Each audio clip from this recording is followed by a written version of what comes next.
Bismillahirrahmanirrahim. Assalamualaikum warahmatullahi wabarakatuh. Perkenalkan, nama saya Farfia dari kelas A Geografi. Di sini saya akan menjawab 8 soal pertanyaan tugas 4 Geologi Dasar. Soal pertama yaitu jelaskan apa yang dimaksud dengan bentuk batuan metamorf dan faktor-faktor apa saja yang mengenalikannya. Batuan metamorf adalah batuan yang terbentuk karena perubahan fisik atau kimia pada batuan yang ada sebelumnya, beku, sedimen maupun dari batuan metamorf itu sendiri akibat panas dan tekanan. Batuan metamorf terbentuk dari batuan, beku, dan sedimen yang telah mengalami perubahan bentuk yang disebabkan oleh beberapa faktor, yaitu tekanan tinggi, suhu, dan aktivitas kimia. Soal kedua yaitu sebut dan jelaskan beberapa tipe metamorfosa batuan. Bucher dan Ferris pada tahun 1994 mengemukakan bahwa berdasarkan tatanan geologinya, metamorfosa dapat dibedakan menjadi dua, yaitu metamorfosa regional dan metamorfosa lokal. Metamorfosa regional atau dinamothermal merupakan metamorfosa yang terjadi pada daerah yang sangat luas. Sedangkan metamorfosa regional ini dibedakan menjadi tiga, yaitu metamorfosa origenik, boreal, dan dasar samudra. Sedangkan metamorfosa lokal adalah metamorfosa yang terjadi pada daerah yang sempit, berkisar antara beberapa meter sampai kilometer saja.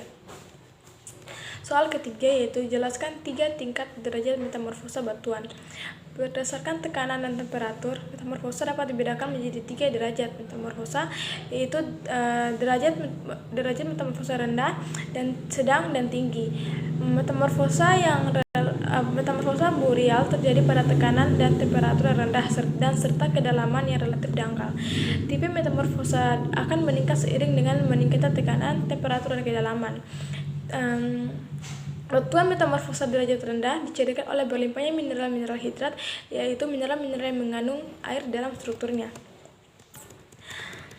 Nomor 4, uraikan aspek-aspek untuk identifikasi batuan metamorf. Aspek yang perlu diperhatikan dalam mengidentifikasi batuan metamorf adalah aspek tekstur, struktur, dan komposisi kimia. Nomor 5 yaitu sebutkan jenis tekstur batuan metamorf. Jenis tekstur batuan metamorf terbagi menjadi: pertama, kristaloblastik, yaitu tekstur batuan metamorf yang terbentuk oleh sebab proses metamorfosa itu sendiri. Yang kedua, porfiroblastik, sama dengan porfiritsi pada batuan beku. Yang ketiga, granoblastik, butir-butir mineral atau seragam. Yang keempat, lapidioblastik, dicirikan dengan susunan mineral yang paling sejajar dan searah dengan mineral pipi. Selanjutnya, nematoblastik, memiliki mineral primastik yang sejajar. Idioblastik, mineral menyusun terbentuknya euhedral atau nyata dan jelas. Xenoblastik, mineral penyusun berbentuk anhedral atau tidak nyata dan tidak jelas. Selanjutnya yaitu nomor 6, uraikan jenis-jenis struktur foliasi dan non-foliasi batuan metamorf. Struktur foliasi adalah sebagai berikut. Pertama, slati, yang menunjukkan lapisan atau kesejajaran mineral yang harus hasil dari metamorfose. Yang kedua, skistos, struktur yang menunjukkan kesan sejajar karena reorientasi. Yang keempat, gneisos, struktur yang memberikan kesan kesejahteraan karena orientasi mineral-mineral dengan ukuran paneritis. Yang keempat, migmatit, percampuran batuan granit dengan batuan pada metamorfos. Selanjutnya yaitu struktur non-foliasi sebagai berikut. Pertama, kataklaksik, batuan tersusun oleh mineral berbutir halus hasil hancuran. Homfelsik, involucre, dan granulos sama dengan homfelsik dengan ukuran bentuk kerajam. Selanjutnya nomor 7, sebutkan perbedaan batu gamping dan marmer.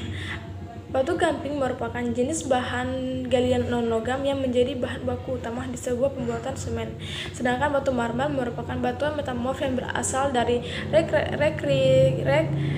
rekristalisasi batu kapur. Sebutkan perbedaan antara sekis dan gneis.